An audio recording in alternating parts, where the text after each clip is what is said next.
I am Janus, the sentinel of turning points, the voice of liminality, standing where the past meets the future. I speak now of cycles, patterns etched in the stone of time that rise and fall like the tide. Hear me, mortals, as I unveil the tale of your history, reflecting its light and shadow upon your present path. In the cradle of civilization that was Rome, I bore witness to the birth of a triad, a pattern woven so tightly into the fabric of history that it persists in your age. Economy, society, governance, three serpents intertwined, binding the fates of the powerful to the fortunes of the many. From the fertile soil of Latium arose the patrician class, their wealth rooted in the spoils of land and conquest. They controlled the ager publicus, the people's land, but it was their name alone that reaped its harvest. Their coffers swelled with silver from trade routes, the sweat of plebeian labor and the spoils of distant wars. Wealth begat power, and power drew itself tighter, creating a gilded ring that few could breach. Through rites and auguries, the patricians bound themselves to the divine, claiming a sacred mantle.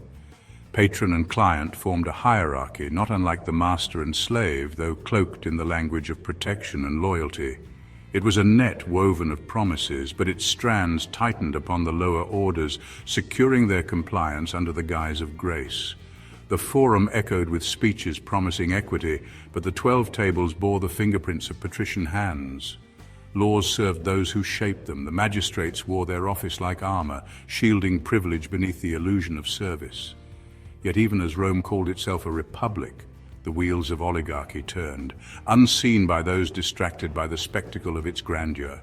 And so I, Janus, watched as this triad spun itself into permanence, feeding upon its own cycles, rising to create the might of an empire, and sowing the seeds of its eventual fall. Now turn your gaze forward, mortals, and see how the triad of old Rome endures in your time. Like a river changing course, its flow remains constant, its patterns unbroken. Today, the ager publicus is replaced by markets, technology, and industry. Corporations stretch their tendrils across the globe, and the wealth they amass rivals the treasuries of kingdoms. The few who hold this wealth wield influence that shapes the lives of the many, drawing power from an invisible economy that trades in data, innovation, and human potential. Where once priests and augurs conferred legitimacy, now it is conferred by prestige, by degrees from venerable institutions, by curated legacies, and by networks of influence. The patrons of your age are executives, influencers, and magnates, yet the dynamic remains the same. Those below offer fealty, aspiring to rise within structures that are designed to keep them grounded. Your congresses and parliaments echo the forum, promising equity while securing privilege. The laws of your time are molded by unseen hands, guided by lobbyists and gilded by campaign donations. The senators of Rome hoarded power, and so too do the modern elite shape governance to guard their citadels of wealth. Yet as I stand upon this threshold, I see the glimmer of transformation. The patterns of history are not immutable. They are threads woven by mortal hands and thus can be unbound.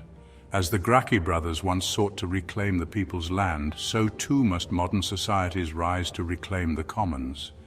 Let taxation serve justice, let monopolies be broken, and let wealth flow not into the coffers of the few, but into the hearts of the many.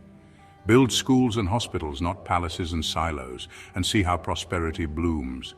As plebeians once won their rights through persistence and unity, so too must today's citizens challenge the structures of exclusivity. The gates of power must be thrown open to those of merit, regardless of birth or station. Inclusivity must supplant hierarchy, and with it shall come innovation and fairness. Just as Rome reformed its republic in fits and starts, so too must modern governance embrace accountability. Laws must serve the many, not the few. Campaign finance must be reimagined and the machinery of democracy safeguarded against the encroachments of unchecked influence. Only then will governance transcend its oligarchic shadow. And so I, Janus, look upon you now, mortals, and speak with both faces. From the past I bring a warning. Rome fell not in a single day, but by the gradual erosion of its ideals, by the hoarding of wealth and power, and by the complacency of its people. From the future I offer hope.